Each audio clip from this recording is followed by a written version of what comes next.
Pemrograman SQL kali ini akan membahas tentang fungsi if. Mari kita mulai USM kuliah online.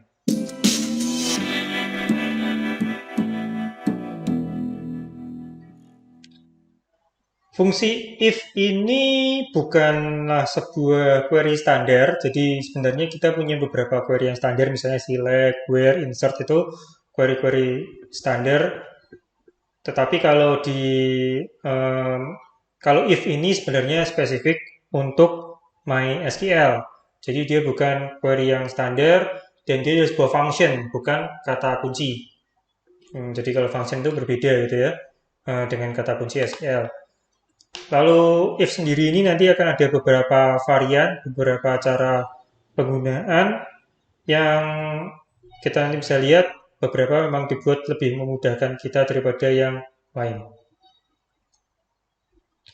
If ini digunakan untuk mengubah nilai sebuah sel pada kolom tertentu. Ini mirip spreadsheet atau Excel.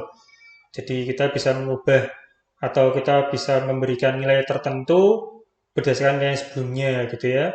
Nanti kita lihat misalnya kita mau menentukan lulus atau tidak berdasarkan nilai misalnya 10, 20, 100, 90, dan segala macam.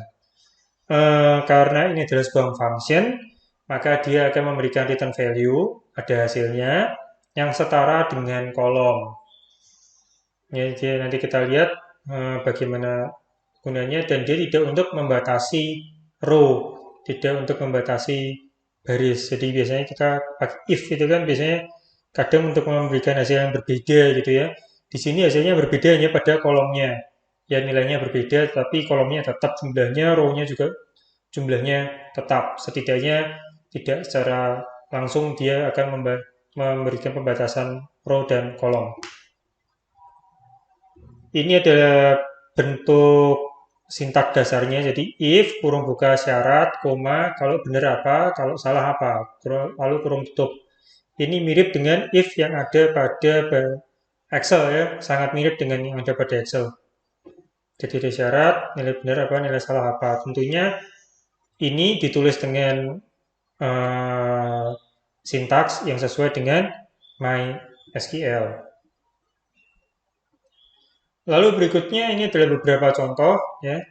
Select if nilai kurang dari 10, maka hasilnya adalah tidak lulus ya TL atau lulus L ya from nilai. Ini misalnya ada tabel nilai ya ada nilai kemudian ada nilai seperti ini ya.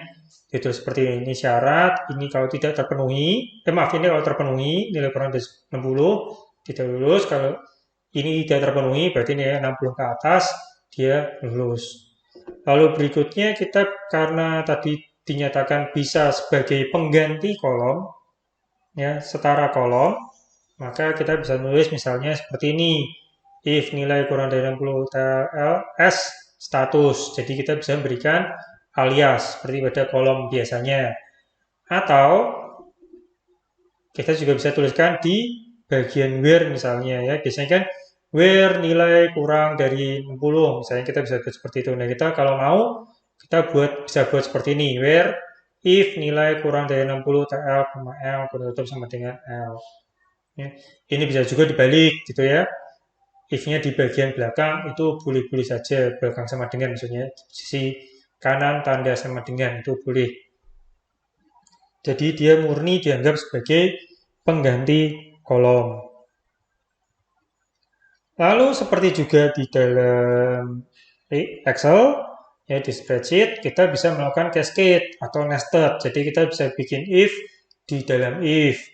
Biasanya di sisi nilai benar atau nilai salah.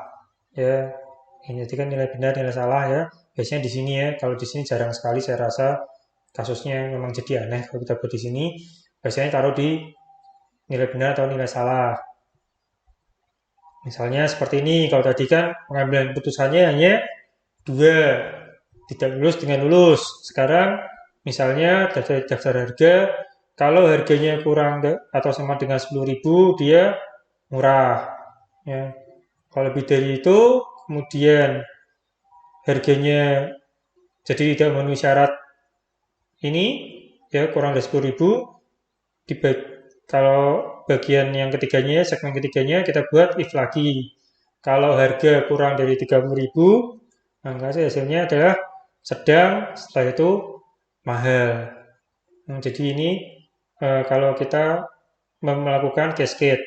Cascade-nya bisa berapa banyak, saya tidak pernah tahu aturannya berapa banyak, tapi secara umum bisa banyak sekali gitu ya. Termasuk kalau Anda mau buat cascade-nya atau Anda masukkan if-nya itu ke dalam bagian benar dan salah sekaligus, itu boleh-boleh saja. Tetapi yang perlu diperhatikan, secara umum membuat if itu selalu bisa digantikan, ya. If itu selalu bisa digantikan biasanya dengan cara menambah tabel. Di sini nanti akan ada, Anda bisa memilih gitu ya, istilahnya apa, mana untung ruginya. Kalau membuat if-nya itu sederhana, kita akan pilih if, karena itu lebih baik daripada membuat struktur rumit. Misalnya seperti ini, ya. Ini kan cuma membagi dalam dua nilai, tidak lulus dengan lulus. Daripada saya membuat sebuah tabel lagi, mungkin ini akan lebih sederhana. Ya, daripada saya membuat satu tabel lagi. Tetapi ketika ini sudah terlalu rumit, ya, if-nya itu sudah terlalu rumit, misalnya seperti tadi, if-nya jadi kalau kita tuliskan bahasa pemrograman biasa, misalnya if else sampai berapa 5 bagian atau 6 bagian, mungkin jadi tidak relevan lagi kita menggunakan if. Ya, lebih baik kita membuat struktur, membuat tabel yang baru. Alasannya apa? Karena sekarang if-nya jadi susah dibaca. Kalau if itu kalau cascade terlalu banyak itu if akan susah dibaca. Masalahnya apa kalau susah dibaca? Ya kalau ada masalah, ada error kita harus memperbaiki. Itu yang pertama. Yang kedua juga sebetulnya menggunakan if di dalam database itu agak sedikit redundant ya, agak sedikit berlebihan karena sebenarnya akan ada fungsi-fungsi atau ada fitur-fitur dalam database yang bisa digunakan tanpa harus membuat if.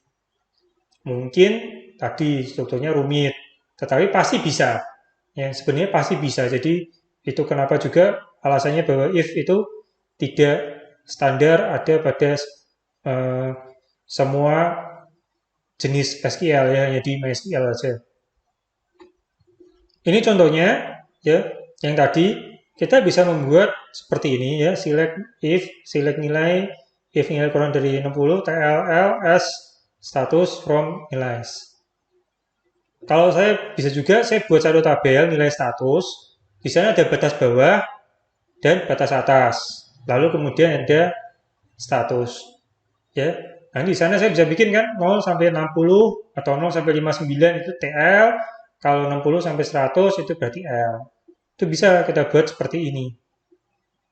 Ya, tinggal seperti tadi optionnya gitu kan ya. Kalau baginya banyak, ya saya rasa ini jauh lebih masuk akal. Kalau dibagi dua, ini pilihan pertama dengan if itu yang lebih masuk akal. Lalu nanti akan ada beberapa bentuk khusus untuk if. Ya, kita tahu bahwa kita mungkin akan ketemu data null. Nah, kita bisa buat kira-kira seperti ini ya. Kalau misalnya ada tabel biodata, nanti ada field nama, mungkin karena satu dan lain hal nama ini tidak diisi, gitu kan ya. Kalau tidak diisi, maka kita bisa detect dia dengan fungsi is null. Ya. If is null, kalau dia namanya field nama ini nilainya null, maka saya akan beri tanda strip misalnya. Ya. Supaya memudahkan, supaya nggak error ya. Karena kalau kita ngambil data terus banyak yang null itu di pemrograman kadang kita bermasalah ya. Jadi kadang kita butuh seperti ini supaya di pemrogramannya lebih sederhana. Kalau enggak, berarti dia kita tampilkan namanya ya. Kalau dia tidak null, berarti ya namanya yang diberikan. Tapi kalau dia ternyata is null, kita berikan strip seperti ini. Itu fungsi is null. Lalu karena bentuk seperti ini sebenarnya cukup sering dipakai, ya cukup sering terjadi, MySQL memberikan satu fungsi yang spesial untuk mendeteksi null. Bentuknya seperti ini. If null nama, koma, apa gitu ya. Di sini misalnya if null nama, koma, tanda petik tunggal, lalu strip. Artinya apa? If null seperti ini, itu akan mendeteksi apakah field nama ini null. Kalau field nama ini null, dia akan digantikan dengan karakter yang kita berikan ini, atau apapun yang kita tulis di sini. Lalu kalau enggak, dia akan muncul nama, ya, apapun nilai yang ada di field nama. Jadi ini bentuk yang lebih singkat daripada menulis seperti ini. Ini adalah if yang khusus ya, karena tapi cukup berguna daripada kita harus berulang kali menuliskan seperti ini. Itu adalah materi untuk fungsi if pada SQL ya, query di database MySQL, hanya di database MySQL, tidak berlaku untuk database yang lain. Saya Victor Tomo, terima kasih.